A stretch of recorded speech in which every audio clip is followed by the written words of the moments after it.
सी screen visible है मेरी?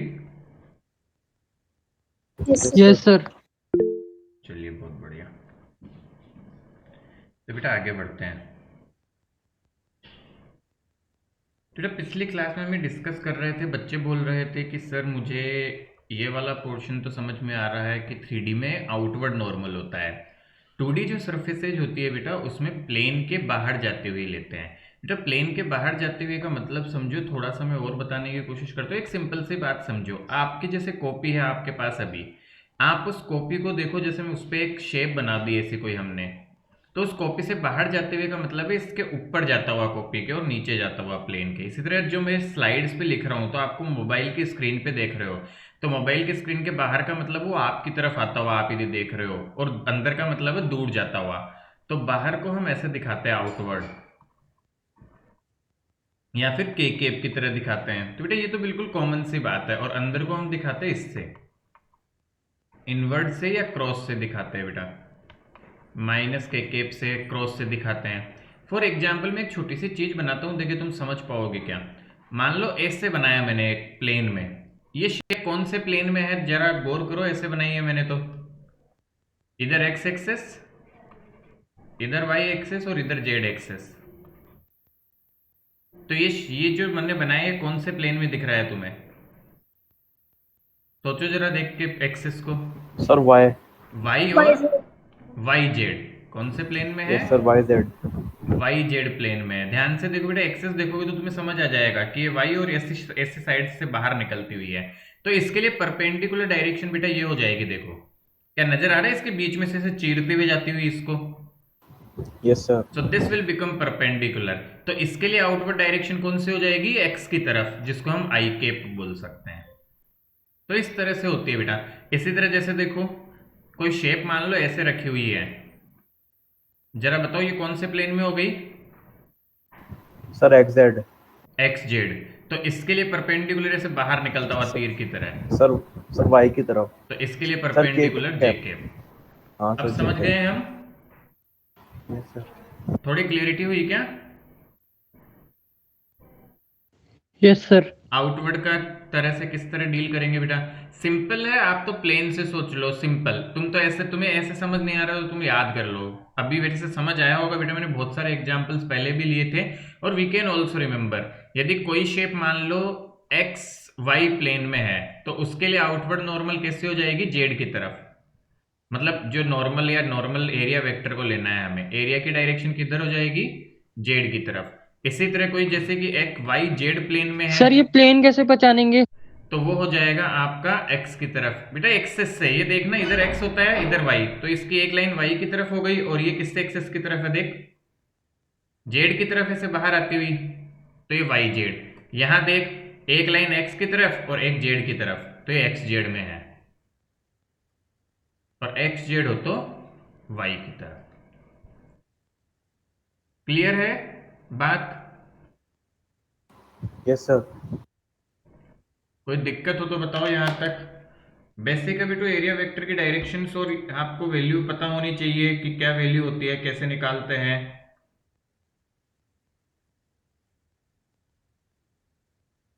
Done? Any problem so far? No sir. चलिए बहुत बढ़िया। तो नेक्स्ट हम चलते हैं बेटा, आपके एरिया वेक्टर आ गया। अब हम कुछ आगे बढ़ते हैं बेटा कहानी को। फ्लक्स हमने देखा था बेटा, फ्लक्स एनर्जी को बताता है। तो यहां पे फ्लक्स के लिए हम बोलते हैं बेटा electric flux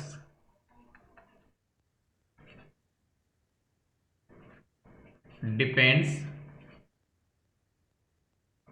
on following factors.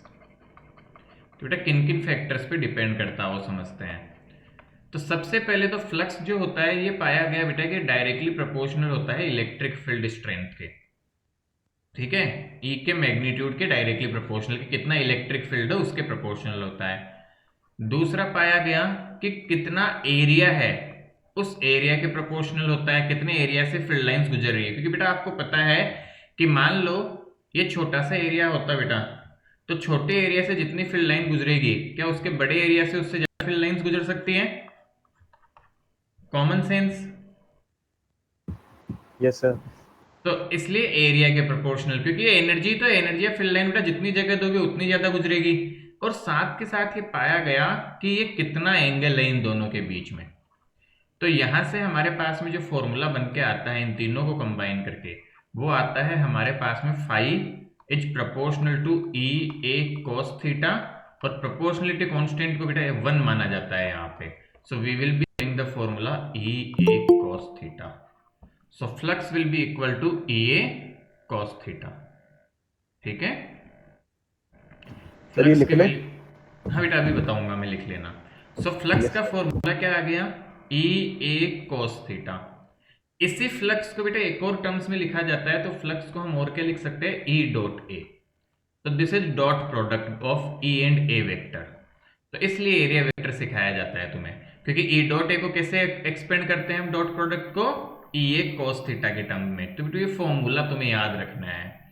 इसी तरह क्या होता है, कई बार हमारे पास यदि एरिया वेक्टर आता है, तो एरिया वेक्टर होता है तो हम इसे कैसे लिख सकते हैं, छोटी सरफेस के लिए है, if electric field is not uniform. यदि इलेक्ट्रिक फील्ड यूनिफॉर्म नहीं है तो हम फ्लक्स को लिखते हैं बेटा phi is equal to, integration करना पड़ता है, integral E dot D A, ऐसे सॉल्व करना पड़ता है। So this is the flux, और इसमें जो इंटीग्रेशन होता है बेटा वो सरफेस पे होता है, तो यहाँ एक साइक्लिक साइन भी आता है, जिसके लिए डरना नहीं है, ये केवल एक सिंबल है जो सरफेस इंटीग्रल को दिखाता है। वेरी रेयरली यूजफुल, ये सबसे ज्यादा काम आते हैं, और ये जहां जहां काम आएगा वहां अलग से बताया जाएगा आपको। तो अभी के लिए क्या याद रखना है, what is electric flux. Sir electric flux क्या है बता ही चुके थे कि number of field lines passing through a given area. Flux को निकालेंगे कैसे, ई ए कॉस थीटा से, और वेक्टर फॉर्म में लिखना है तो ई डॉट ए। अच्छा बताओ ये कैसी क्वांटिटी होती है फ्लक्स, स्केलर। स्केलर बेटा डॉट प्रोडक्ट क्या देता है, स्केलर या वेक्टर। इसकी यूनिट क्या हो जाएगी,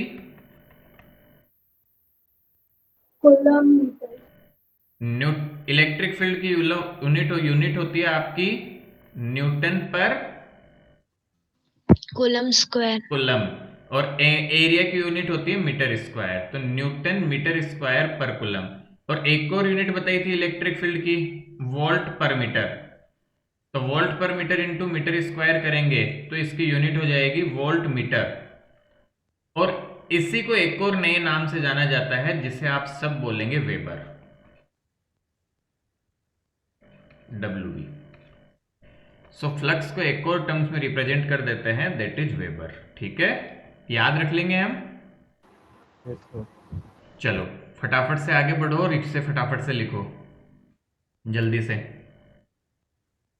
लिखने में फास्ट तो होने यहाँ से चाहिए। लिख लेना, इलेक्ट्रिक फ्लक्स डिपेंड ऑन हाँ फॉलोइंग बिल्कुल फैक्टर्स। बिल्कुल, जल्दी से लिख लो।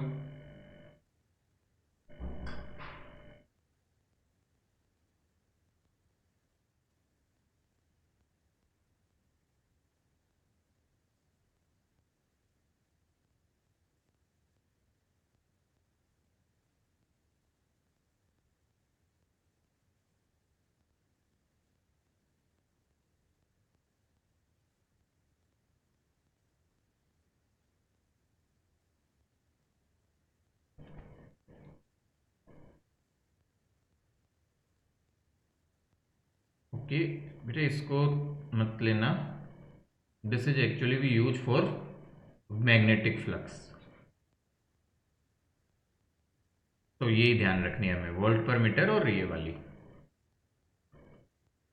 We use for magnetic flux. तो ये हो जाएगा हमारे पास में, ठीक है, गुड।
डन बेटा? Yes, Yes, sir. sir. चलो बहुत बढ़िया। आगे बढ़ते हैं बेटू, कुछ क्वेश्चंस करते हैं, ध्यान से देखना। एग्जाम्पल्स लेता हूँ मैं, देखिए आप समझ पाते हैं कि नहीं। सबसे पहला एग्जाम्पल है हमारे पास में, आपके पास में बेटा एक लूप जो ऐसे रखा हुआ है, स्क्वायर लूप है ना, जिसकी साइड ए दी हुई है। This is a square loop, ठीक है बेटा। और इलेक्ट्रिक फील्ड जो है ना वो ऐसे है, इलेक्ट्रिक फील्ड ऐसे है। आपको बताना है कि इस स्क्वायर लूप से कितना फ्लक्स जाएगा, तो फ्लक्स फाइंड करना है। Second question, same square loop ऐसे रखा हुआ है और इलेक्ट्रिक फील्ड ऐसे है, ठीक है। इलेक्ट्रिक फील्ड ऐसे है बेटा, मतलब इसके बीच के एक्सिस से थीटा एंगल बना के है इलेक्ट्रिक फील्ड। तो भी आपको बताना है कि इलेक्ट्रिक फ्लक्स कितना बनेगा, फाई फाइंड करना है। ये इलेक्ट्रिक ई है, वैल्यू भी ई है इलेक्ट्रिक फील्ड की, ठीक है बेटा। E equal to E naught, यहाँ पे भी ई नॉट है इसकी वैल्यू, तो ई नॉट लेना है इलेक्ट्रिक फील्ड की वैल्यू को, ठीक है। थर्ड क्वेश्चन,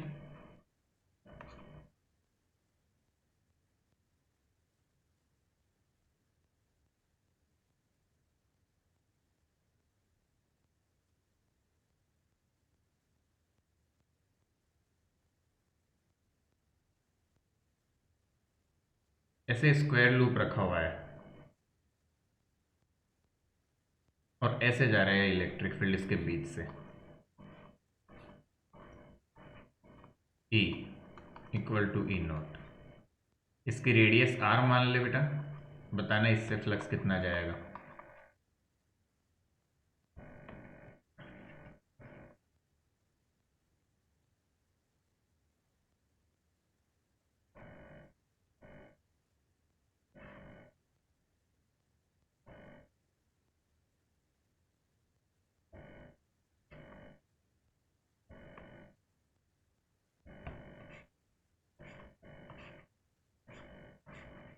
इस तरफ ई की वैल्यू है वही ई नॉट, डायरेक्शन है इसकी इस तरफ, आई कैप मान लो, दे भी दी इस बार, क्यूब साइड लेंथ ए।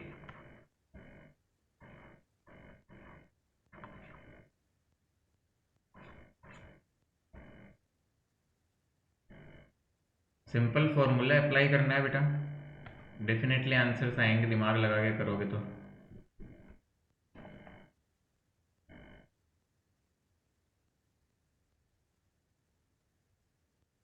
फिर सब में ई की वैल्यू ई नॉट है ना? हाँ, ए की वैल्यू ई नॉट है और डायरेक्शन डायग्राम में दी हुई है तुम्हें, लास्ट में बस मैंने आई कैप जे कैप से बना दिया। सर थीटा थीटा ही लेना है ना?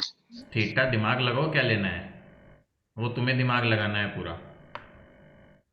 यहाँ नहीं थीटा, सर, सेकंड क्वेश्चन में। नहीं तुम्हें दिमाग लगाओ, क्या होगा, थीटा होगा कि क्या होगा वो तुम जानो। Theta, what is theta here, चाहो तो लिख लो, theta is angle between electric field and area vector, E and area vector. तो अब तुम दिमाग लगाओ क्या होगा थीटा, कितना थीटा की वैल्यू क्या है, तो सोचो और करो। बोले नहीं कोई भी?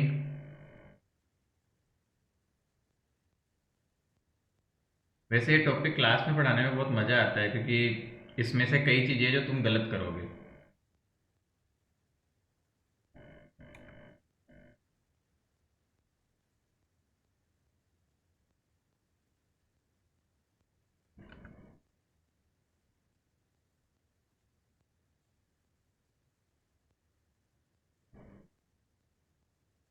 कर लिया?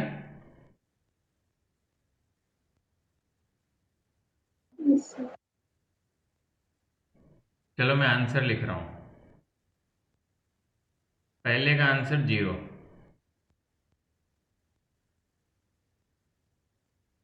दूसरे का आंसर बताओ जरा। सर 0। दूसरे का भी zero? How is it possible? पता और नहीं कोई? Sir. A square E naught. E E naught into A square. E not into A square. अच्छा, और कोई आंसर? जीरो। और कोई? Cos theta को लगा दो सर इसमें. cos थीटा लगा दे, ठीक है। और कोई आंसर? वही वाला फर्स्ट वाला ही है। बेटा और आंसर्स भी बताओ, आने चाहिए और आंसर्स भी। क्या आ रहा है बताओ।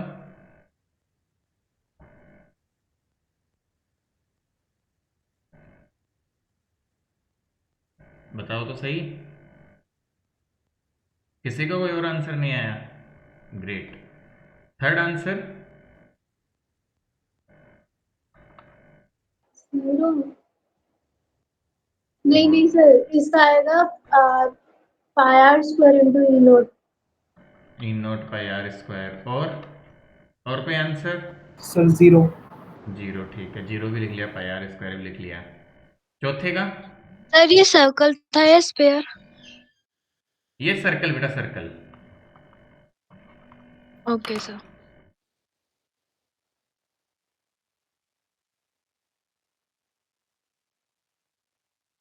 डन।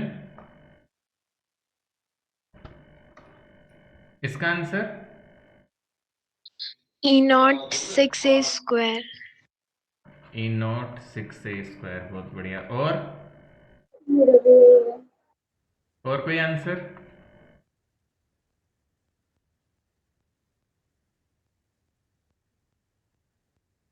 चलो, सर पहले का जीरो कैसे आया? ये एंगल ये 180 सही बना रहे है। हैं, 90 बना रहा है. ये आंसर भी गलत, ये आंसर भी गलत। ये आंसर गलत, ये सही है। ये आंसर गलत। Any other answer? पर सब कुछ ही गलत कर दिया आपने तो।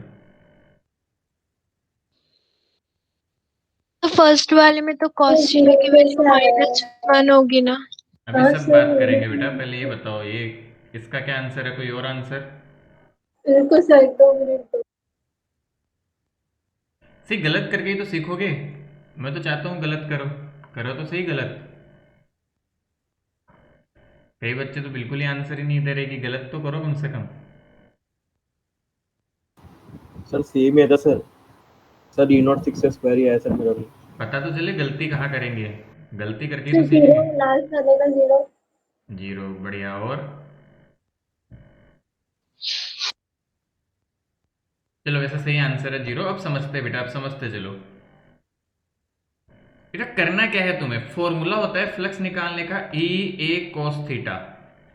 तो तुम्हें ई तो दिया हुआ है। अब सोचो, एक थीटा क्या है? एरिया वेक्टर और ई के बीच का एंगल। इसका एरिया वेक्टर किधर होगा? ऊपर की तरफ 90 को इसका बनाने के एरिया लिए वेक्टर ऐसे थोड़ा होगा बेटा, बिल्कुल बीच से जाता हुआ। तो ध्यान से देखो, ई और ए के बीच में कितना एंगल हो गया?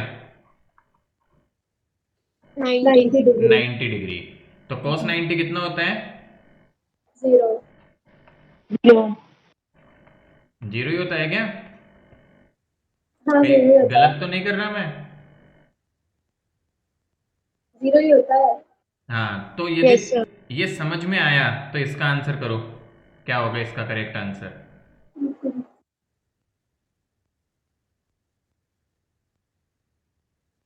बेटा ये समझ आया? खासकर व्योम हुआ, नीजा, पीयूष। बेटा कुछ नहीं करना सवालों में। एरिया वेक्टर की डायरेक्शन बनाओ दिमाग लगा के। फिर देखो एंगल कितना बन रहा है, और एरिया तुम्हें लिखना आता ही है। ई तुम्हें दिया हुआ है क्वेश्चन में, तो ई ए कोस वो एंगल लिख दो। बेटा कर पाए? समझ आया पहला पार्ट? सेकंड पार्ट ट्राई करो।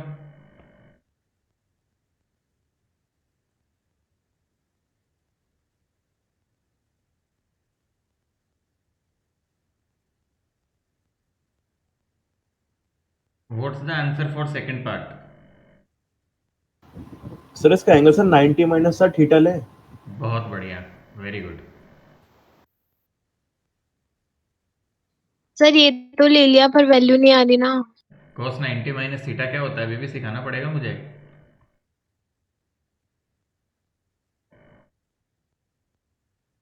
बेटा अगेन एरिया वेक्टर ऐसे ऊपर होगा, तुम्हें देखो यहाँ इस लाइन से थीटा दिया है, इस लाइन से इलेक्ट्रिक फील्ड का एंगल थीटा है, तो एरिया और ई में कितना एंगल हुआ, तो if this angle is theta, ये सर टोटल 90 90, minus theta. तो ये एंगल जो होगा वो होगा 90 माइनस थीटा। तो फॉर्मूले के अकॉर्डिंग आपका आंसर आएगा E naught A square cos of 90 minus theta, and cos 90 minus theta is sine theta. गया दिमाग में? Yes, sir. Yes, sir. हाँ, क्वेश्चन एम्स में पूछा गया था, और पहला ही ऑप्शन था ये cos थीटा। 90% जनता ने यही आंसर किया था, इवन मोर देन 90। और जब आंसर की में हमने दूसरा आंसर दे दिया कि answer E naught A square sine theta है, तो बच्चों का कॉन्फिडेंस देखो किस लेवल का होता है। ये क्वेश्चन तो सर ने गलत आंसर, सर टीचर्स ने भी गलत सोल्व कर दिया। ये तो इस सवाल में क्या था, थीटा दिया है, ई दिया है, सीधा आंसर होगा ई ए cos थीटा। मतलब आपस में बातें ऐसे करते हैं, ये तो सर ने भी गलत कर दिया दिखता है। बच्चों के मैसेज आ रहे हैं, सर इस क्वेश्चन में कोई गलती हो गई क्या आंसर देने में? अरे क्या दिमाग समझ में आ रहा है क्या? Yes, sir. हाँ, दिमाग लगाने का था वो एंगल का थोड़ा सा ही, वैसे तो बिल्कुल घटिया है बट फिर भी गलती करते हैं ऐसे। कितने बच्चे समझ पा रहे हैं या मैं कुछ हाई लेवल पे चला गया? Please respond. आगे सर समझ। और बच्चे बेटा? आ गया सर। आ गया सर। बेटा केवल एरिया ही तो बनाना है ऐसे, और एंगल सोचना है। इसको अब सब बच्चे समझ पाए कैसे answer E naught pi are square हुआ? Yes, sir. क्यों? क्योंकि थीटा कितना होगा, देखो इसका एरिया भी ऊपर की तरफ, तो इस समय थीटा हो जाएगा 0 डिग्री ई और इसके बीच में, तो cos 0 होता है 1, तो आंसर आया ये। अरे कुछ घुस रहा है दिमाग में, यही Yes, दिक्कत sir, है समझ आ गया। फिजिक्स के इन टॉपिक्स की। यहाँ तो खैर मैं बहुत मजे लेता क्लास में, बट अब है नहीं हम क्लास में। सब बच्चे बहुत खुशी से बोलते सर ये आंसर में लिखता तो एकदम बढ़िया से इसको। चलो कोई बात नहीं। सिक्स्थ, इस फोर्थ का आंसर 0 कैसे नहीं आया, मुझे ताजुब हो रहा है, क्योंकि ये सबसे आसान था इन चारों पार्ट्स में।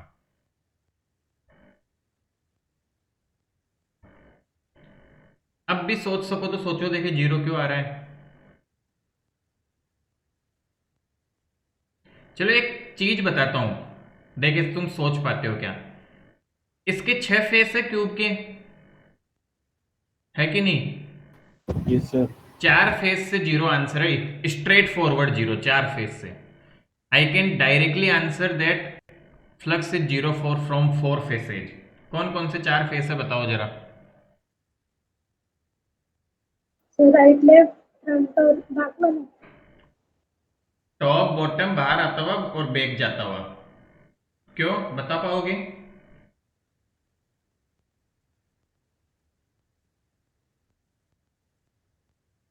सॉल्यूशन देखो। From 4 faces flux is 0, how I can say this? कौन एक्सप्लेन करना चाहेगा? सर वो XY वाले प्लेन पे ऐसा कुछ।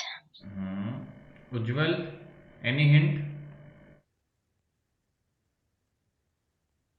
4 फेस से डेफिनेटली फ्लक्स 0 है, कैसे बोल पा रहा हूं? दो face, Sir, 90 degree. Number 1 number 2, और ये बाहर आता हुआ नंबर 3 फेस और अंदर जाता हुआ number 4 face. Sir, 90 degree angle. बिल्कुल बेटा, चारों फेस से देखो, 4 फेस जो आपके हैं, कौन कौन से फेस है ध्यान से देखना। इसके लिए नॉर्मल एरिया वेक्टर में दोबारा डायग्राम बना रहा हूं यहाँ, अच्छे समझ लो। इस फेस का एरिया वेक्टर इधर होगा, इसका इधर, इसका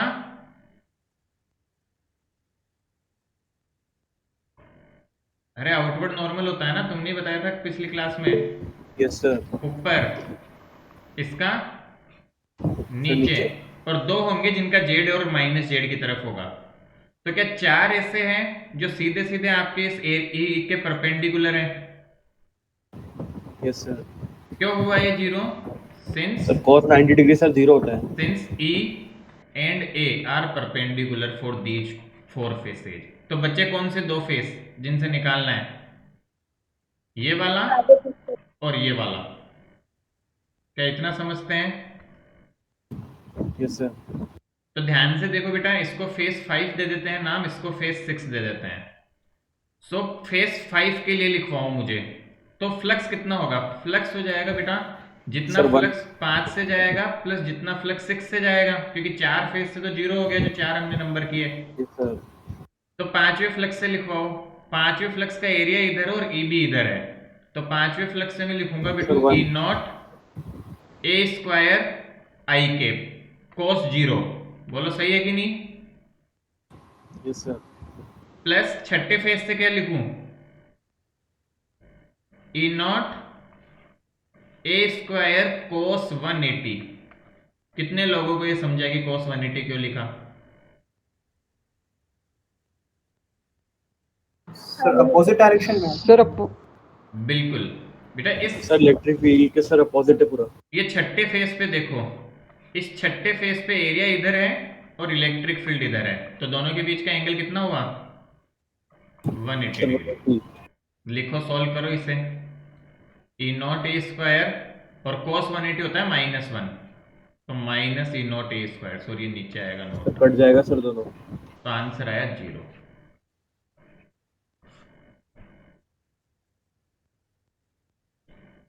एक और चीज तुम्हें सिखाता हूं बेटा, मैं इस क्वेश्चन को बिना सोल्व किए बोल सकता था आंसर 0 है। सोचो लॉजिक से, मैं बिना सोल्व किए इस क्वेश्चन को बोल सकता था कि आंसर 0 है। कैसे? लॉजिक लगाओ। सर 4 साइड तो 0 हो गई। नहीं, सर, एक side से मैथमेटिक्स सर parallel जा रहा है। मैथमेटिक्स है ही नहीं, मैथमेटिक्स का नाम ही नहीं है। फिर सोचो। सर इस साइड से तो सर बेटा- सीधी जा रही है सर नहीं, इलेक्ट्रिक फील्ड। मैथमेटिक्स का नाम ही नहीं है, जीरो वीरो परपेंडिकुलर कुछ नहीं है। कॉमन सेंस कोई लगा सकता है, दिमाग तो लगाओ कि कॉमन सेंस क्यों कहता है इसका आंसर 0 आना चाहिए था। Without any mind application the answer should be 0। मैं डायरेक्टली बता सकता हूं, बताओ।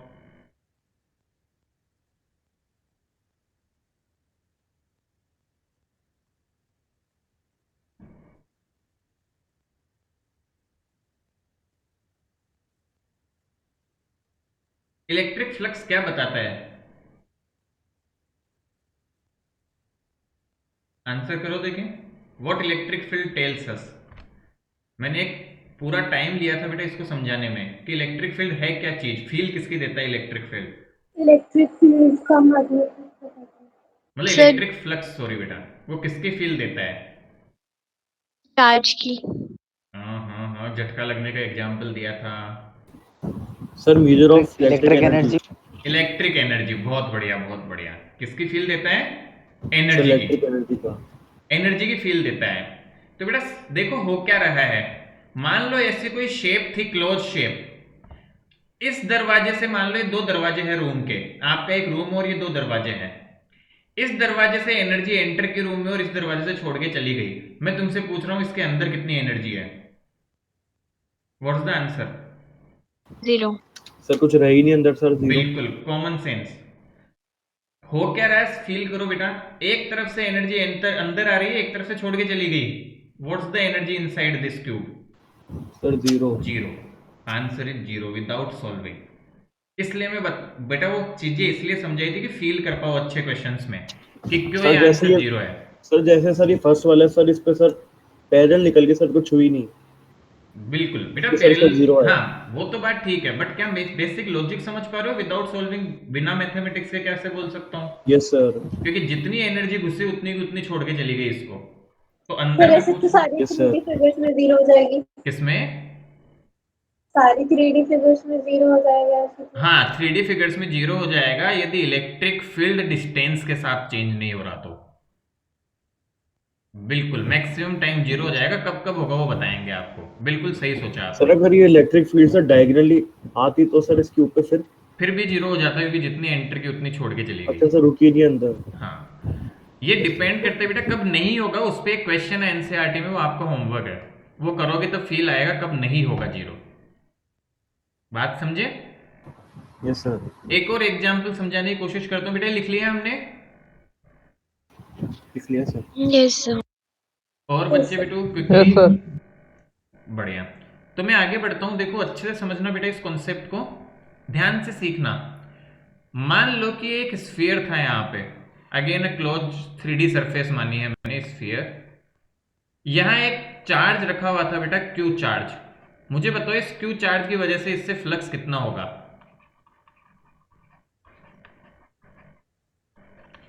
तो बेटा इसकी मैथमेटिकल कैलकुलेशन की जा सकती है, but that is beyond the scope of grade 12th। But हम इसका लॉजिकल आंसर करते हैं। देखो ठीक है, मैथमेटिकल कैलकुलेशन हो सकती है, I am not against it, की जा सकती है, बट हम इस लेवल पे उसको नहीं कर पाएंगे बेटा। तो आप बताएं मुझे कि यहां से इस स्फीयर से फ्लक्स निकालना है, तो क्या मैं फ्लक्स निकालना तो number of field lines passing, हाँ कि नहीं? Yes, sir. फील्ड लाइन से एनर्जी कितनी गई? क्या बेटा तुम लगभग सोच के बताओ लॉजिक, क्या एक भी लाइन ऐसी है क्या जो इस स्फीयर में एंटर करेगी बट इसको छोड़ के नहीं जाएगी?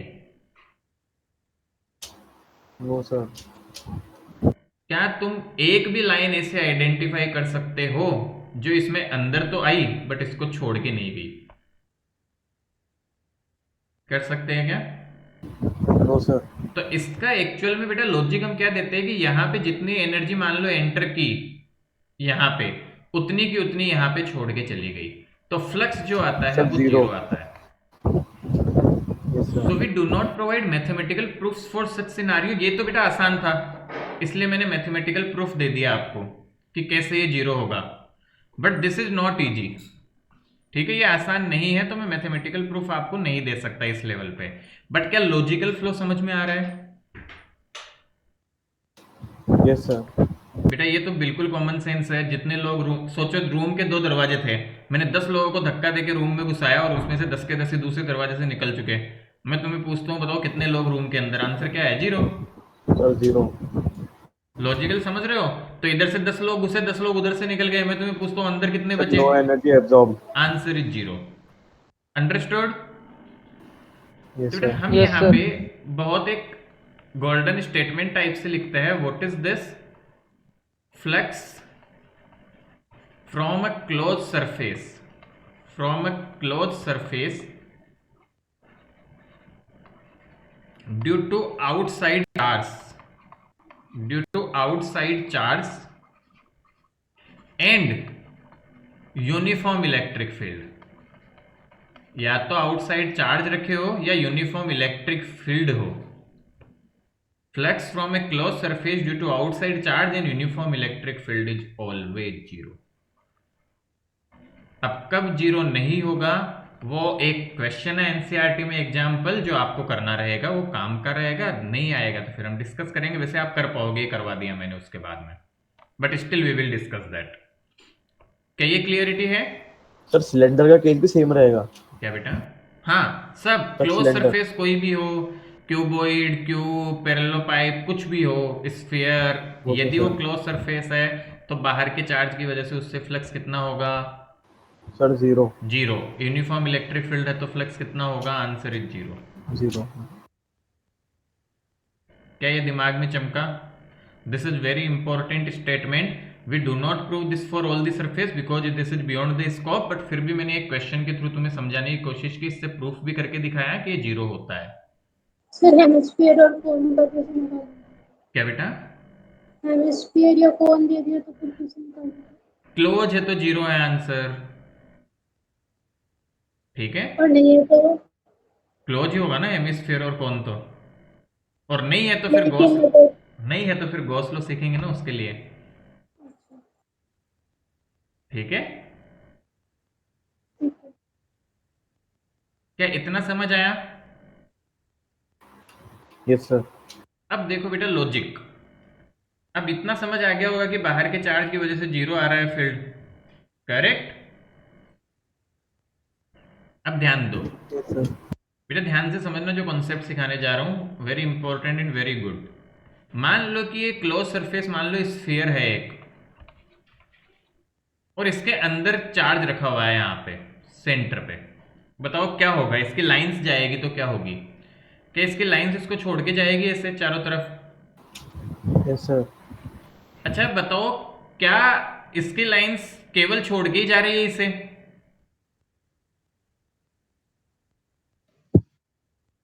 क्या एनर्जी इससे केवल बाहर ही जा रही है, ऐसा समझो? Are you getting it? Yes sir. बताओ Yes, sir. फ्लक्स जीरो होगा कि नॉन जीरो? सर जीरो होगा सर। सर जीरो होगा। क्यों? सर ये एब्जॉर्ब नहीं कर रहा सर सर। अरे बेटा, एब्जॉर्ब से ना मतलब सर। नहीं, एनर्जी का इसके अंदर मौजूद है कि नहीं है बताओ। सर जीरो नहीं होगा क्योंकि वो अगर रुक नहीं रहा ना सर बेटा सी जाए। जीरो कब हो रहा है, सोचो बेटा, ये समझ क्यों नहीं पा रहे हैं हम? यदि इसके अंदर कुछ चीज है जो अंदर भी आ रही है बाहर भी जा रही है, तब आंसर जीरो आ रहा है। क्या इसमें इस चार्ज को बीच में रख दिया मैंने, तो क्या ऐसा हो रहा है कि इससे लाइन बाहर भी जा रही है और अंदर भी आ रही है? क्या ऐसा हो रहा है, सोच के देखो। नहीं सर, सिर्फ बाहर से जा रही है। नहीं सर से बाहर जा रहा है। सिर्फ बाहर जा रही है बेटा, अंदर थोड़ी आ रही है। आ रही है क्या? सर नहीं। अंदर पॉजिटिव नहीं चार्ज है सर। सर, अंदर आ ही नहीं सकती। बिल्कुल। तो केवल क्या बाहर लाइंस जा रही है, तो मतलब एनर्जी केवल यहाँ से मूव आउट कर रही है, तो क्या इस स्पेस में कुछ ना कुछ एनर्जी जरूर होगी? Yes sir. जरूर होगी। और उसका आंसर होता है कि फ्लक्स नॉन जीरो आएगा। अच्छा, इतना सोच पाए तो एक और सोचो जरा।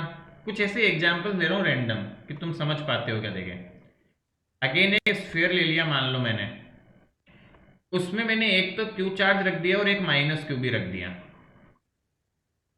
अब बताओ क्या होगी कहानी?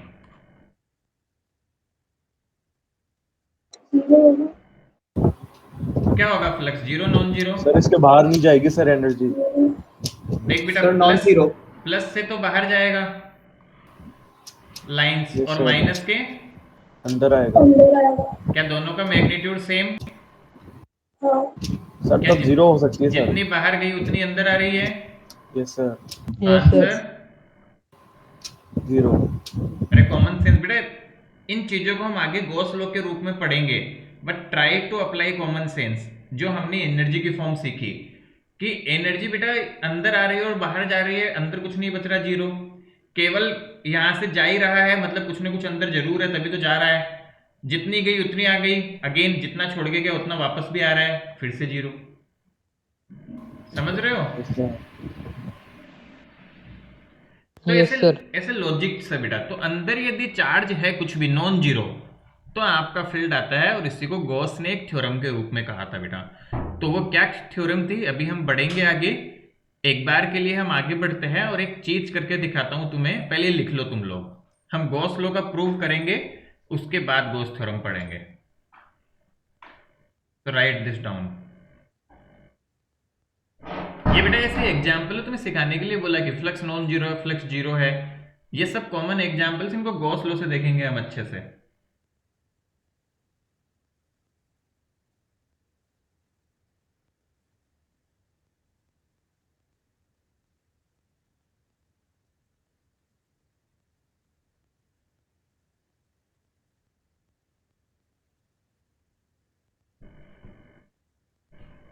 ये स्टेटमेंट इंपॉर्टेंट है बेटा, इसको ध्यान रखना है बस हमेशा।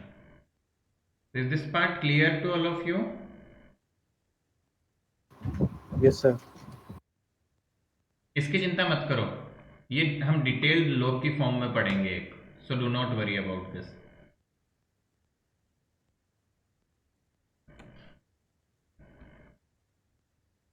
बेटा सी, physics is little difficult. If you will not put out some efforts, then it's going to be very difficult, very very difficult. Sir ये लास्ट टॉपिक है ना सर चैप्टर का? हाँ काइंड ऑफ बेटा, गॉस लॉ लास्ट है, मतलब चलेगा अभी, बट क्योंकि धीरे धीरे सीख रहे हैं, it's fine, total fine, no issue. मतलब अगली आधी क्लास तक चलेगा, कहने का मतलब है।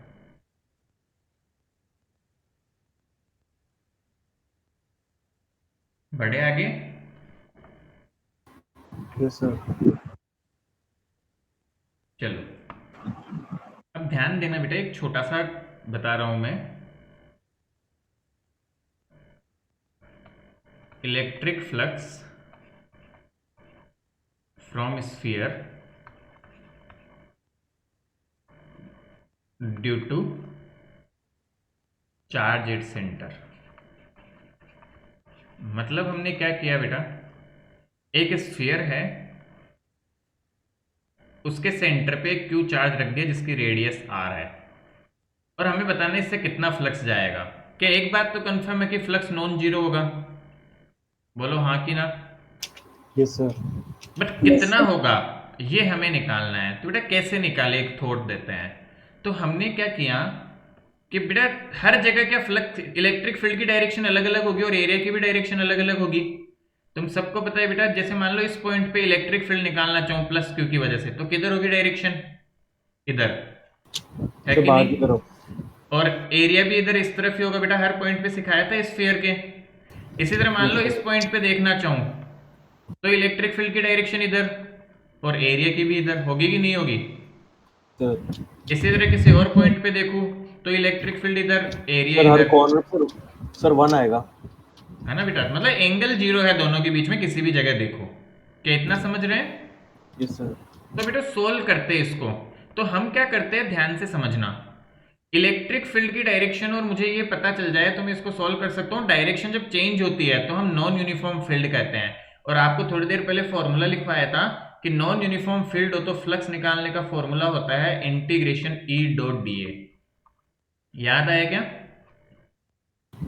Yes sir. अच्छा आप बताओ, क्या सारे पॉइंट आर दूरी पे है? इस फेयर में कोई भी पॉइंट लूं मैं इस चार्ज से, यस सर। सारे के सारे पॉइंट आर दूर है, और किसी क्यू चार्ज से आर दूरी पे इलेक्ट्रिक फील्ड कितना होता है? AQ/r²। बहुत बढ़िया, के क्यू बाई आर स्क्वायर। अरे ये तो सीखा भाई इलेक्ट्रिक फील्ड का formula. Yes sir. Into D A. D A आपके पास में एरिया होगा बेटू, जिसको इंटीग्रेट कर लेंगे हम। तो के भी कांस्टेंट, क्यू भी कांस्टेंट और रेडियस भी कांस्टेंट, इनको बाहर निकाल लो इंटीग्रेशन साइन से। And integration of D A. तो बेटा डी ए छोटे छोटे टुकड़े हैं आपके, डी ए छोटे छोटे एरिया है आपके, हर एक पॉइंट का एरिया है। तो ऐसे छोटे छोटे सारे एरिया को जोड़ दूं तो क्या पूरी सरफेस का एरिया बन जाएगा? यस तो ये ध्यान रखना है बेटा, ऐसे सवालों में जो डीए होता है, integration D A becomes the surface area.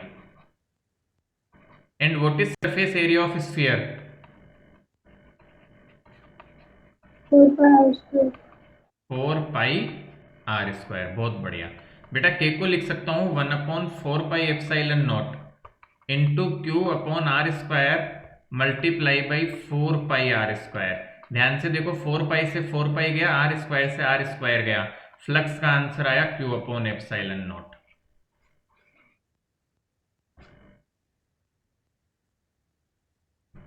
वापस रिपीट करूं, फ्लक्स निकालने का formula E dot D A. ई हमने लिख दिया आर डिस्टेंस पे k q by r square, d A हो गया, और कोस जीरो, मतलब चाहो तो लिख दो कोस जीरो बेटा, क्योंकि एंगल हर जगह जीरो है, हम प्रूफ कर चुके। सॉल्व किया, डी ए स्फीयर का सरफेस एरिया सॉल्व किया, आंसर आया ये। एक बात बताओ, यदि मैं ये फाइनल आंसर तुम्हें दिखाऊं और पूछूं कि comment on the shape of surface, क्या तुम कर सकते हो? अभी तुम्हें पता है स्फीयर है, बट क्या फाइनल आंसर को देख के लगता है कि इसमें सरफेस का कोई भी कंपोनेंट शामिल है? No sir. सोचो, देखो, दिमाग लगाओ बेटा। फाइनल आंसर देख के दुनिया की कोई भी ताकत ये नहीं बोल सकती कि डेरिवेशन किसको मान के किया गया था, क्योंकि इसमें सरफेस की कोई वैल्यूएशन ही नहीं है। चाहे सरफेस कोई भी थी, answer is Q by epsilon not. हालांकि मैंने आपके सामने स्फीयर मान के किया है, but this final answer tells us that this answer is independent of the surface nature. इसी आंसर को जब गॉस ने फाइंड किया तो उसने इसको एक लॉ की फॉर्म में बना दिया। कैसे? आओ समझते हैं, बात को आगे बढ़ाऊं। हाँ बेटा लिख लेना एक बार, पहले एक सेकंड लिख लो बेटा, लिख लेना। मैं बस गॉस लॉ का थ्योरम का स्टेटमेंट दे दूं। तो गॉस लॉ क्या बोलता है बेटा, ध्यान से समझना। गॉस लॉ बोलता है electric flux from any closed surface is 1/epsilon time charge enclosed by surface, charge enclosed by surface। बिल्कुल कॉमन स्टेटमेंट, जो इसका रिजल्ट आया वही गॉस ने दिया कि इलेक्ट्रिक फ्लक्स जो क्लोज सरफेस होगा, चाहे कैसी भी हो, any surface, is 1/epsilon0 times charge enclosed by the surface. मतलब इसको मैथमेटिकल फॉर्म में मैं लिखूं तो sorry, flux is equal to, क्या लिखूंगा मैथमेटिकल फॉर्म में? फ्लक्स को निकालने का बेटा एक और फॉर्मूला था, ई डॉट डी है हमारे पास में, and this both the terms can be written is equal to Q inside the surface upon epsilon naught. This is the mathematical form of Gauss law. क्या ध्यान से देखो तो गॉस ने ये जो final result independent of surface आया उसी को लॉ की फॉर्म में बना दिया। Yes sir. सिंपली कि Q 1/epsilon0 टाइम्स Q कितना है अंदर, एकदम सिंपल तरीके से बोल दिया कि सरफेस कैसी भी हो आंसर हमेशा फिक्स आएगा। सो this is a very important rule, very important law. तो अब लिख लो बेटा इसको जल्दी से।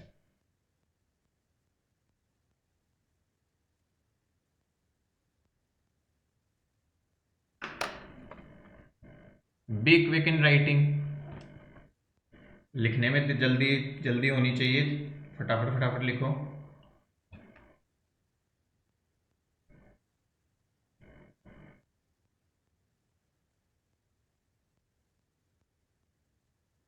सर आप तो कह रहे थे 12th की फिजिक्स आसान है, हमारे तो पहले चैप्टर में ही जान निकल रही है।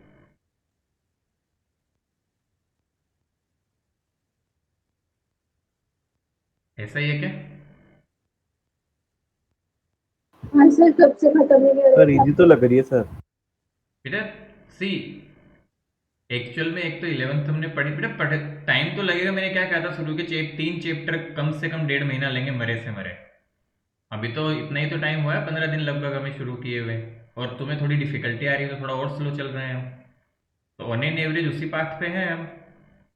बताया तो था मैंने शुरू में कि बेटा 3 चैप्टर कम से कम 1.5 महीना खाते हैं शुरू के फिजिक्स के।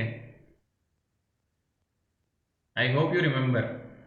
फिर स्कूल में तो दूसरा यस चैप्टर सर। भी आधा खत्म हो गया। बेटा वो कुछ भी कर सकते हैं, देखो खत्म करना इज नॉट प्रायोरिटी ना, अंडरस्टैंडिंग इज द प्रायोरिटी। खत्म करने को तो बेटा हमने जब लॉकडाउन सर ओपन 4 दिन में सर पूरा आधा चैप्टर कर दिया। हाँ, लॉकडाउन जब बेटा ओपन हुआ था ना, तो खत्म करने को तो मैंने भी 3 महीने में सिलेबस खत्म किया है। खत्म करना थोड़ी होता है बेटा सब कुछ, आपको समझ में भी तो आना चाहिए, और फिर टाइम है तो सब चीज़ें ढंग से आनी चाहिए। हर एक टॉप पॉइंट, हर एक topic, everything must be detailed, और वो सारी अच्छे से क्लियर होनी चाहिए।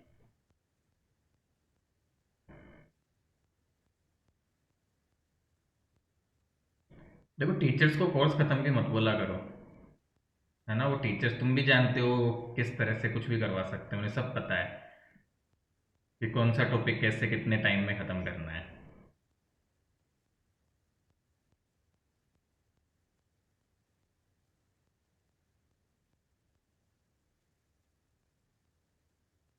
नॉर्मल यदि बेटा टीचर्स कोई चीज़ को साल भर लगा के पढ़ाते हैं, तो क्रैश कोर्स में उसी चीज़ को वो इवन कवर अप लगभग सब चीज़ करते हैं, उसी चीज़ को वो 3 महीने में भी पढ़ा देते हैं, 2 महीने में भी पढ़ा देते हैं।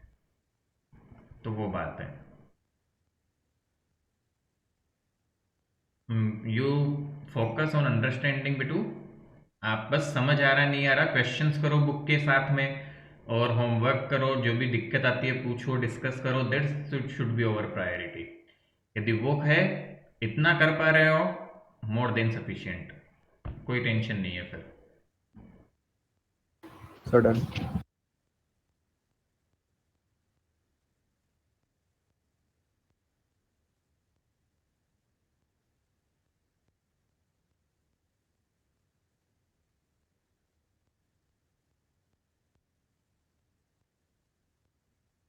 डन।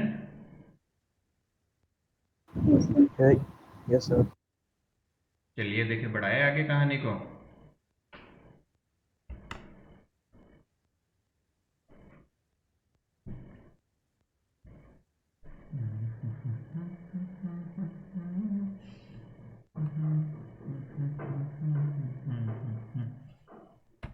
चलो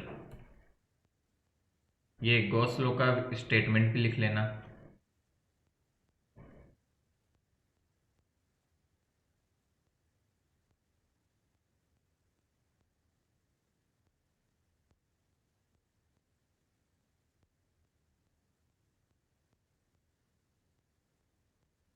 चलो देखिए क्या समझ में आया तुम्हें। एक एग्जाम्पल करते हैं बेटा। एक ऐसी क्लोज सरफेस है, कोई भी कैसे भी बना दो ना। यहाँ पे एक चार्ज रखा हुआ है Q1, यहाँ पे एक चार्ज रखा हुआ है Q2, यहाँ पे एक चार्ज रखा हुआ है Q3, यहाँ पे एक चार्ज रखा हुआ है Q4 और यहाँ पे एक चार्ज रखा हुआ है Q5। मान लो ऐसे। मेरा क्वेश्चन है तुमसे, ध्यान से समझना, कि फ्लक्स बताओ इस सरफेस से कितना होगा। ये 3D सरफेस है ना, मतलब क्लोज सरफेस है बेटा। The question is flux from the surface क्या होगा, आंसर बताओ जरा। Simple some divide by epsilon not. क्या होगा, किसको सम करूं क्या करूं? सर मैग्नीट्यूड सेम है क्या? कुछ भी हो, T मैग्नीट्यूड से plus मतलब नहीं, तुम्हें वैल्यू दी Q4 हुई है plus ना बेटा। Q3 upon epsilon naught plus Q4 upon epsilon naught plus Q5 upon epsilon naught। एक साथ भी लिख सकता हूं, Q3 yes sir Q3 plus हाँ Q4 sir. Plus Q5 upon epsilon not. Epsilon not. बेटा क्यों मैंने Q1 और Q2 को नहीं लिया फ्लक्स में? क्योंकि सर अंदर चार्ज वो बॉडी पॉजिटिव के है। बाहर है सर। हाँ, और थोड़ी देर पहले सिखाया था बेटा, बाहर वाले चार्ज की वजह से फ्लक्स कितना होता है क्लोज सरफेस से? सर 0। जीरो। जीरो। तो केवल अंदर वाले चार्ज को कंसीडर करते हैं। बहुत बढ़िया। यस एक सर। बात को ध्यान से सुनना बेटा, समझना इस बात को। इस बाहर वाले चार्ज की वजह से फ्लक्स तो जीरो है, बट क्या मैं बोल सकता हूं यहां इलेक्ट्रिक फील्ड जीरो ही होगा बाहर वाले चार्ज की वजह से? नहीं। ध्यान से सुनना जो मैं बताना चाह रहा हूं। Flux due to Q1 is zero, but electric field due to Q1 is not necessarily zero. ऐसा क्यों?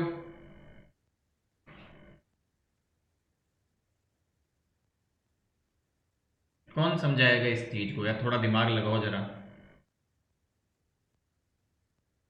किसी भी पॉइंट पे लिखो तुम, इलेक्ट्रिक फील्ड नॉन जीरो है, ऐसा क्यों?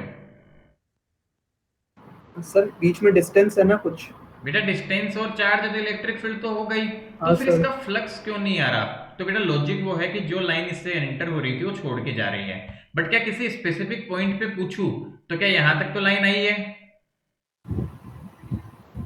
बात समझ रहे हो? सर इलेक्ट्रिक फील्ड सर पास तो हो ही रही है ना सर। हाँ, इलेक्ट्रिक फील्ड तो है, बट वो छोड़ Yes, sir. के जितनी आई उतनी छोड़ के चली गई, इसलिए Yes, sir. फ्लक्स जीरो है, एनर्जी नहीं रुकी। बट क्या किसी भी पॉइंट पे इलेक्ट्रिक फील्ड जीरो है? नहीं। सर इलेक्ट्रिक फील्ड तो है सर, मगर बॉडी सर सर उसको एब्जॉर्ब नहीं कर रही है सर। बिल्कुल ऐसा समझ लो बेटा। बात समझ रहे हैं सभी? बेटा बात समझ आ रही है? Yes sir. सिंपल समझो कि बाहर के चार्जेस की वजह से फ्लक्स तो जीरो होता है, बट इलेक्ट्रिक फील्ड जीरो नहीं होता है। It is simply clear? Yes sir. बेटा ऐसे क्वेश्चन एग्जाम में फंसा देते हैं। वो बोलते हैं flux due to outside charge Q1 is zero, hence electric field is also zero. और बच्चे धोखा कहाँ खा जाते हैं? यहाँ खा जाते हैं, क्योंकि हमें पता है E डॉट DA होता है फ्लक्स, और यदि फ्लक्स जीरो है तो हम सोचते हैं इलेक्ट्रिक फील्ड भी जीरो है। अरे नहीं, कोई जरूरी नहीं है। दिस इज इंटीग्रेशन बेटा, सारा इलेक्ट्रिक फील्ड मिला के जीरो हो रहा है, पूरी सरफेस के लिए काउंट करते हो तब, और एरिया के साथ मल्टीप्लीकेशन करते हो तब। किसी एक पॉइंट पे जीरो नहीं है। Is it clear? सर ये पॉइंट समझ नहीं आया सर। बेटा कहने का मतलब है, क्या जरूरी है कि ये जीरो है तो ये इनमें से किसी चीज को ही जीरो होना पड़ेगा? क्या एंगल भी तो 90 हो सकता यस है? सर। Yes sir. मेरी बात को ध्यान से सुनो। क्या मैं बोल सकता हूं if flux equal to zero, this implies electric field must be equal to zero? Is it true? No sir. False. अरे क्यों फॉल्स है? क्या अभी थोड़ी देर पहले देखो इस सवाल में, तुम्हारे सामने सवाल किए हैं, यहाँ के इलेक्ट्रिक फील्ड भी था। Yes sir. क्या नॉन जीरो था इलेक्ट्रिक फील्ड, फिर भी फ्लक्स जीरो था कि नहीं था? यस सर 0 था। यहां देख लो, इलेक्ट्रिक फील्ड नॉन जीरो है, फ्लक्स जीरो था कि नहीं था? हाँ सर हाँ बिल्कुल बिल्कुल हो सकता है। तो फ्लक्स जीरो है इसका मतलब ये कदापि नहीं होता है कि इलेक्ट्रिक फील्ड भी जीरो है, बट बच्चे क्या जल्दबाजी में धोखा इस फॉर्मूले से खा जाते हैं। बेटा कहने का मतलब फॉर्मूला है, बट क्या दो सरफेस से मिलकर किसी और वे में ये जीरो हो सकती है quantity? Are you getting it? Angle 90 हो सकता है, इस सरफेस और इस सरफेस का ऐड करके वो सम जीरो हो सकता है, बट जरूरी थोड़ी है ई जीरो हो। अब क्लियर है? Yes sir. मैं ये समझाना चाहता था। तो ये छोटे छोटे पॉइंट्स है जो ध्यान रखने हैं, हालांकि बोर्ड इतना नहीं फंसाता है, कॉम्पिटिटिव एग्जाम्स फंसाते हैं, बट बाय द वे यदि फंसा भी दे तो हमें पता होने चाहिए। क्लियर है? कुल मिला के ये कहना चाह रहा हूं, if flux is zero, if flux is zero doesn't imply, doesn't mean, कैसे लिखो, flux zero doesn't mean E is also zero. अब क्लियर है बात? सर मेरे ख्याल से अब क्लियरिटी आई कि यदि फ्लक्स जीरो है तो इसका कभी भी मतलब नहीं है कि इलेक्ट्रिक फील्ड भी जीरो है। बढ़े आगे? सर ये लिखना। हाँ अभी लिख लेना बेटा, लिख लेना। चलो लिखो, मैं क्वेश्चंस दे रहा हूं कुछ एग्जाम्पल। सब 3D सरफेसेज ही बनाऊंगा ना। ये हेमिस्फीयर है, ऐसा जब भी अब बनाऊंगा उसका मतलब हेमिस्फीयर होगा।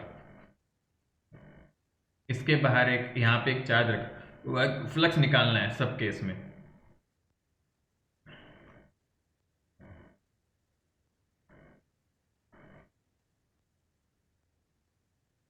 पहला दूसरा केस,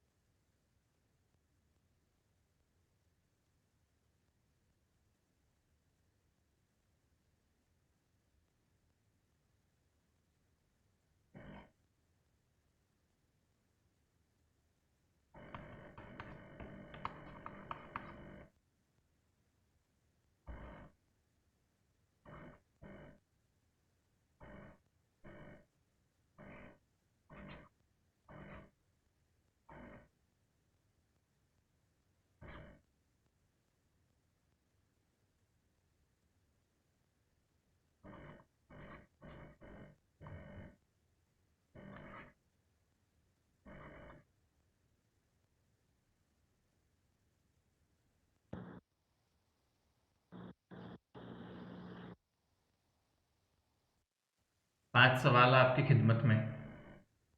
ये ओपन है ना, ओपन हेमिस्फीयर, इसका एक एक साइड से खुला हुआ है ये। सर फिफ्थ का तो 2D फिगर है। हाँ तो सोचना पड़ेगा ये भी, क्या कर सकते हैं निकालने के लिए फ्लक्स, दिमाग लगाना पड़ेगा। फिफ्थ तो फोर्थ और फिफ्थ दोनों में ये भी टू काइंड ऑफ खुली है बेटा सरफेस, तो हमें सोचना पड़ेगा क्या करें, दिमाग लगाना पड़ेगा। फोर्थ और फिफ्थ दिमाग लगेगा थोड़ा सा।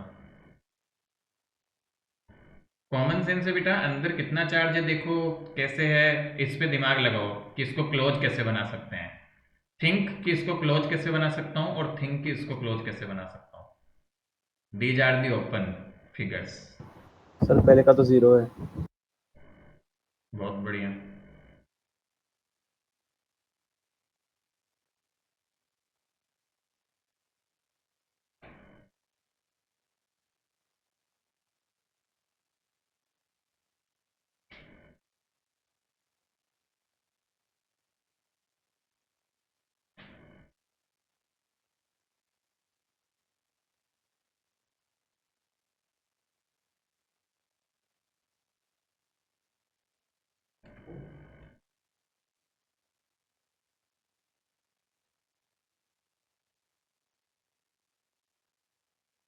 इन दोनों का दिमाग लगाओ बेटा, 2 मिनट का टाइम है तुम्हारे पास। सोचो इसे कैसे क्लोज सरफेस बनाए। ये ए साइड का स्क्वायर फेस है और इससे a/2 ऊपर एक चार्ज रखा गया है क्यू।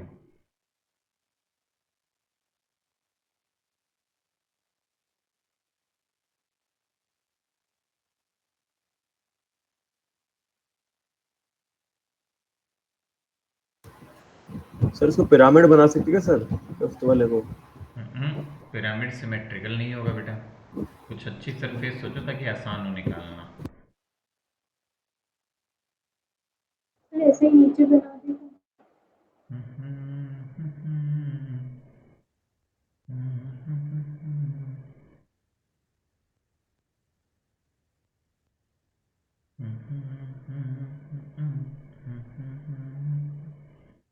यकीन नहीं क्यों करे हूँ। सकते हैं। हो गया बेटा, बताए जरा।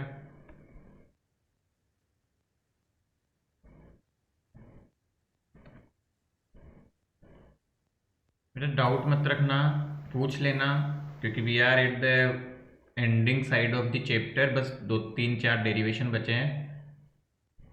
सर ये सेकंड वाले में सर क्यू सर सरफेस पे नहीं है ना सर, इसके बीच नहीं में नहीं, जस्ट अंदर है सरफेस के, ओके सर। इसमें भी बीच में कहीं रखा हुआ है।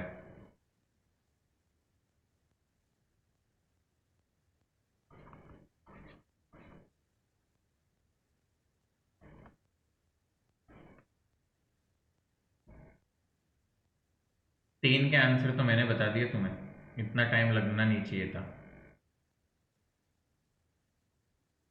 चौथे का आंसर क्या है?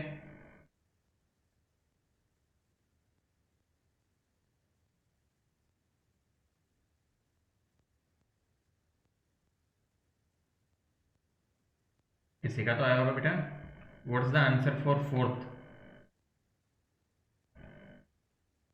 सर इंटीग्रेशन यूज होगा क्या इसमें? नहीं नहीं, दिमाग लगाना बेटा, सरफेस अधूरी है तो पूरी बनाओ।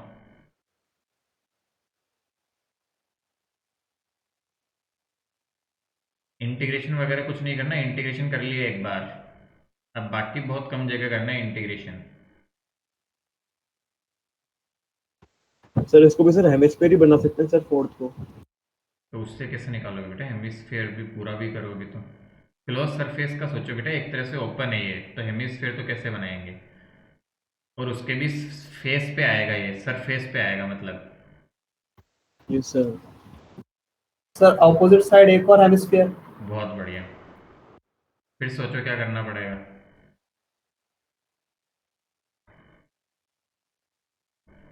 सर पूरा स्पेयर ही बन जाएगा सर ये। चलो देखो क्या जुगाड़ लगाएंगे बेटा, बहुत अच्छा सोचा कि दूसरी तरफ एक और हेमिस्फीयर जोड़ दो, ऐसा ही। तो ऐसा ही हेमिस्फीयर जोड़ दिया तो ये चार्ज के अंदर आ गया पूरा पूरा। Yes sir. अब मुझे बताओ इस पूरे स्फीयर से कितना फ्लक्स जाएगा? Q upon epsilon naught. तो इसके आधे से कितना जाएगा? 1/2 sir Q upon 2 epsilon not. Q upon 2 epsilon naught. This is the answer for fourth part. Similar यहां सोचो, इसको क्लोज कैसे बनाओ बेटा, वापस समझे। फोर्थ पार्ट दिमाग लगा के किसी तरह इसको क्लोज बनाओ। तो क्लोज बनाने का तरीका था सर, एक और टोपी पहना दो नीचे, ऐसा कैसा उल्टा रख दो, तो पूरा स्फीयर बन जाएगा। और पूरा स्फीयर बन गया तो ये बीच में आ गई, क्लोज सरफेस पूरी बन गई। तो आपका इससे आंसर होगा क्यू बाई एप्सिलॉन नॉट, तो इसके आधे से आंसर होगा क्यू बाई 2 एप्सिलॉन नॉट। इसी तरह फिफ्थ सोचो।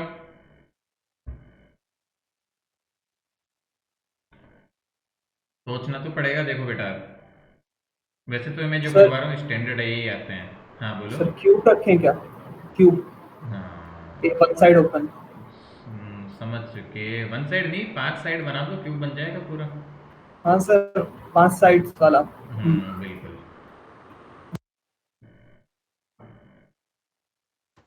सर फिर ये सर सरफेस पे रहेगा ना सर क्यू तो?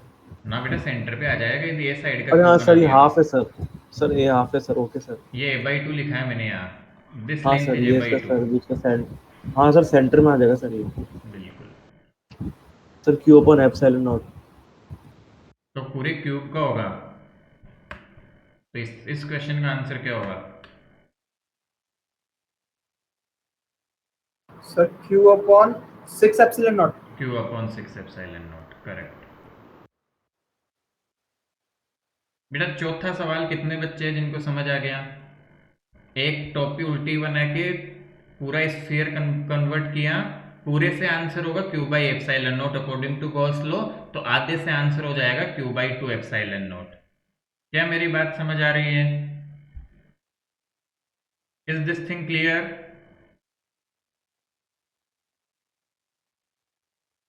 हाँ ना?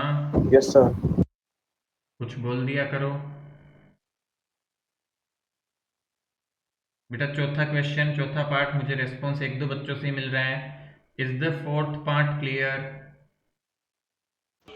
Yes sir. एक बात तो ये है बेटा कि दुनिया में कोई भी शेप आ जाए तो नहीं कर सकते, तो ऑब्वियस सी बात है, स्टैंडर्ड है इसलिए कर पा रहे हो सकता है मैं भी नहीं सोच पाऊँ, आप भी नहीं सोच पाओ, क्योंकि ये तो थिंकिंग है कि उसको पूरा कैसे बनाए। तो यहाँ आसान है इसलिए सोच पा रहे हैं। तो बेटा इसको पूरा बनाना इज डिफिकल्ट, बट ये स्टैंडर्ड क्वेश्चन है, अपने एनसीईआरटी के एक्सरसाइज का भी क्वेश्चन है ये। इसको पूरा देखो कैसे बनाऊं। तो मैंने क्या किया, एक क्यूब बना दिया जिसकी साइड ए है। तो क्या उस क्यूब का ये एक फेस हो गया ए साइड का? चेक करो जरा। Yes sir. और इसके सेंटर पे आ जाएगा ये क्यू चार्ज, तो इस पूरा क्लोज सरफेस बन गया। तो इस पूरे क्यूब से जो फ्लक्स होगा अकॉर्डिंग टू गॉस लॉ वो होगा क्यू अपॉन एप्सिलॉन नॉट। तो बताओ इसके एक फेस से कितना होगा? सर 1/6 क्यू अपॉन इसका एप्सिलॉन आंसर नॉट। होगा phi equal to Q upon 6 epsilon naught. That's the answer. Yes sir. Sir ये क्या गुनाह किया था हमने जो ये सब पढ़ने मिल रहा है? अरे आसान है, थोड़ा सोचना तो पड़ेगा, ये स्टैंडर्ड चीजें हैं जो थोड़ी दिमाग में रखनी सर पड़ेगी आसान ही बेटा। है। थोड़ा तो दिमाग लगाने की चीजें आएगी ना। और कुछ बच्चे लगा पा रहे तो ऐसा मत समझो कि हम नहीं लगा सकते, वो थोड़ा सा बस बेटा वही चीज है कि तुम थोड़ा सा यूटिलाइज करना शुरू करो, definitely you will be able to make it. Clear? मैं बढ़ू आगे यदि बात क्लियर है तो, या रुकना है?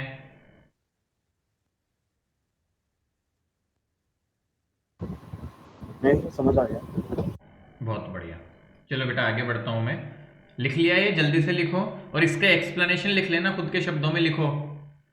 एक्सप्लेनेशन में एक दो लाइन लिखी होनी चाहिए, नहीं बाद में भूल जाओगे। टू मेक दिस कंप्लीट और to make this close surface add a hemisphere to make a complete sphere, then flux from complete sphere will be Q by epsilon naught. तो आधे से हो जाएगा क्यू बाई 2 एप्सिलॉन नॉट, चाहे हिंदी में लिख लो। There should be 2-3 lines for the explanation. Similarly 2 line होनी चाहिए इसके एक्सप्लेनेशन के लिए भी, नहीं भूल जाओगे 2 दिन बाद में देखोगे तो नोट्स को। Yes sir. अभी तो आ जाता है समझ में क्योंकि तुरंत बता रहा हूँ, बट 2 दिन बाद देखोगे तो हो सकता है दिमाग में आए कि क्यूब क्यों बना रखा है सर ने, फिर खुद से ही सवाल पूछोगे सर ये क्यूब क्यों बनाया था, या फिर मुझे स्क्रीनशॉट भेजोगे सर ये समझ में नहीं आ रहा इसका क्यूब क्यों बना दिया था। The aim is to make close surface so that we can apply Gauss law.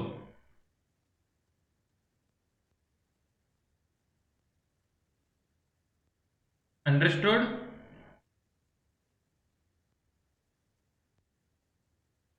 हाँ ना? हाँ सर। Yes sir. लिख लिए इसको? सर लिख लिया पूरा।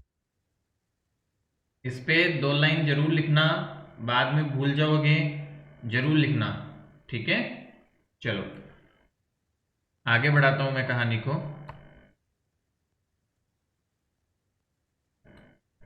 देखिए बेटा, अब यहां पे हम समझे, नेक्स्ट टॉपिक आता है बेटा हमारे पास applications of Gauss law. Applications of Gauss theorem, Gauss law, जो भी आप बोलना चाहो बोल सकते हो।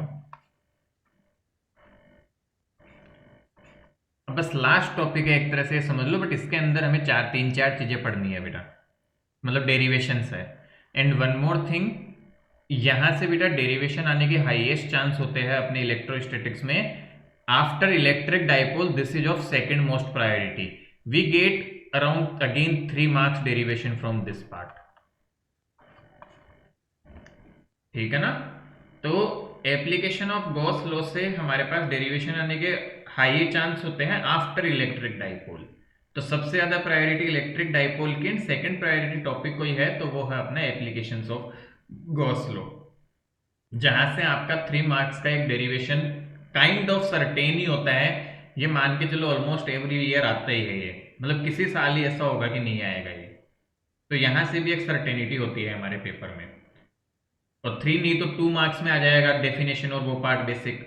तो इस पार्ट से क्वेश्चन कहीं ना कहीं हमें आता ही है बेटा। न्यूमेरिकल छोटा पूछ लेते हैं बेस्ड ऑन एप्लीकेशंस।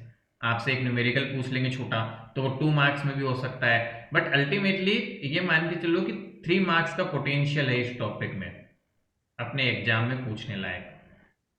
तो ये हमें लिए इंपॉर्टेंट हो जाता है। और सबसे बड़ी बात, this is one of the easiest part of the chapter.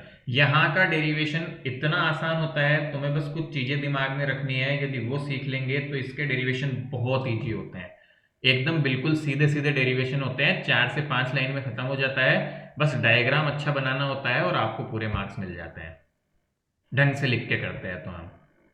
तो अभी आज तो हम डेरिवेशंस तो कोई भी नहीं कर पाएंगे, बट कुछ बेसिक बातें डिस्कस करते हैं बेटा। क्या क्या है? जब भी हम application of Gauss law use करते हैं बेटा, तो हमें क्या करना होता है? पहले स्टेप होती है बेटा, we select an imaginary surface. Imaginary surface known as Gaussian surface. Gaussian surface to apply Gauss law.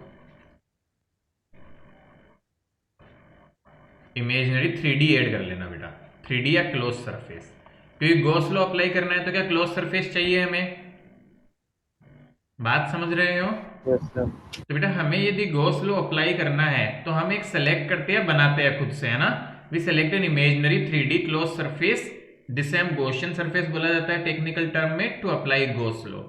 अब मैं एक रामबाण दे रहा हूं तुम्हें कि यदि हमारे पास डेरिवेशन में, ठीक है, यदि डेरिवेशन में हमारे पास स्फेयर है फॉर स्फेरिकल ऑब्जेक्ट्स, हमारे सिलेबस के अकॉर्डिंग मैं बात कर रहा हूं, फॉर स्फेरिकल ऑब्जेक्ट्स जो गॉसियन सरफेस होगी वो सरफेस हमें स्फेरिकली लेनी है। सरफेस कैसे लेनी है? Spherical. In all other cases, in all other cases हमें सरफेस लेनी है सिलेंड्रिकल। तो ये भी लफड़ा हट गया कि कब कौन सी लेंगे। अपने सिलेबस में 2 ही चीज है, या तो कौन सी सरफेस लेनी होगी मन से जो बनानी है गॉसियन सरफेस, सिलेंड्रिकल, और या फिर स्फेरिकल। और स्फेरिकल का भी लफड़ा हट गया, जब स्फेरिकल के ही ऑब्जेक्ट होंगे डेरिवेशन में तो स्फेयर लेना है, अदरवाइज हर जगह सिलेंडर लेना है। सर क्यूबॉइडल का क्या? नहीं, और कुछ भी नहीं लेना है, ठीक है बेटा। Okay sir. और हमें कुछ भी दिमाग लगाना ही नहीं है, हमें और कुछ भी लेने की जरूरत नहीं है। आप सिंपल ये 2 चीज दिमाग में बिठाओ अपने सिलेबस में। यदि स्फेरिकल ऑब्जेक्ट डेरिवेशन में है तो कैसी सरफेस मानोगे, धीरे धीरे सीखोगे आगे ये सब। स्फेरिकल। बट कई बार क्या होता है बेटा, तुम भूल जाते हो कि अरे इसके डेरिवेशन में कौन सी सरफेस ली थी। तो दिमाग लगाना ही नहीं, स्फेयर दिख रहा है स्फेरिकल लो, और कुछ दिख रहा है सिलेंड्रिकल, लेके आगे बढ़ते हैं। क्लियरिटी है? बाकी कोई तरह की सरफेस Yes, हमें sir. नहीं लेनी होती। It's a very simple procedure. आपको ये 2 चीजें दिमाग में बिठा लेनी है ताकि हम इजीली इस कॉन्सेप्ट को अप्लाई कर पाए और आपको वो प्रॉब्लम नहीं आए किसी भी तरह की। तो पहली स्टेप क्लियर है हमें? Yes sir. गुड। नेक्स्ट हम क्या करते हैं बेटा, ये फर्स्ट केस हो गया। नेक्स्ट हम क्या करते हैं, यूजिंग गॉस लॉ हम क्या लिखते हैं, apply Gauss law for surface. तो सरफेस के लिए हम गॉस लॉ अप्लाई करते हैं, तो वो कैसे करेंगे? तो हम सिंपली बोलते हैं बेटा phi equal to integral E dot D A for surface equal to Q in upon epsilon naught, जहां क्यू इन हम किसी तरह से फाइंड करके लाते हैं सरफेस के लिए। बस उसके बाद फिर हमें अप्लाई करना होता है और फिर हमारा इलेक्ट्रिक फील्ड आ जाता है। तो इसकी एप्लीकेशन बेटा क्या काम आती है, गॉस लॉ। गॉस लॉ की एप्लीकेशन में हम यूज करते हैं फाइंडिंग इलेक्ट्रिक फील्ड, ठीक है। We find electric field using Gauss law. We find electric field due to symmetrical, कब काम आता है ये? सिमेट्रिकल ऑब्जेक्ट्स के लिए, ड्यू टू सिमेट्रिकल